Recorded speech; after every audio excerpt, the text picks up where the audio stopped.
ni mojawapo ya lifestyle change ambayo itasaidia sana. Lakini pia kuna nafasi kubwa ya lishe na virutubisho kama ambavyo na mimi pia vilinisaidia before kwenda kwenye the severe methods za surgery na vitu vingine vya kihospitali. Kuna nafasi kubwa sana ambayo uko nayo katika lifestyle change na lishe sahihi inayotokana na virutubisho. So when it comes kwenye hivi vitu vyote, tumepitia issues zote za wanawake mpaka infertility, and then umesolve infertility, labda ukapata ujauzito. Kwa wanawake ni kitu common sana, baada ya kujifungua we get overweight.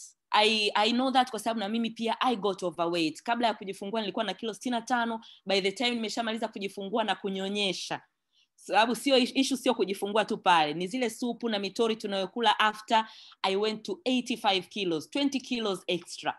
Nilikuwa overweight, nikawa obese. Lakini one thing ambacho inabidi tukumbushane kama wanawake ni kwamba sio kwamba kwa sababu ndo tumebring life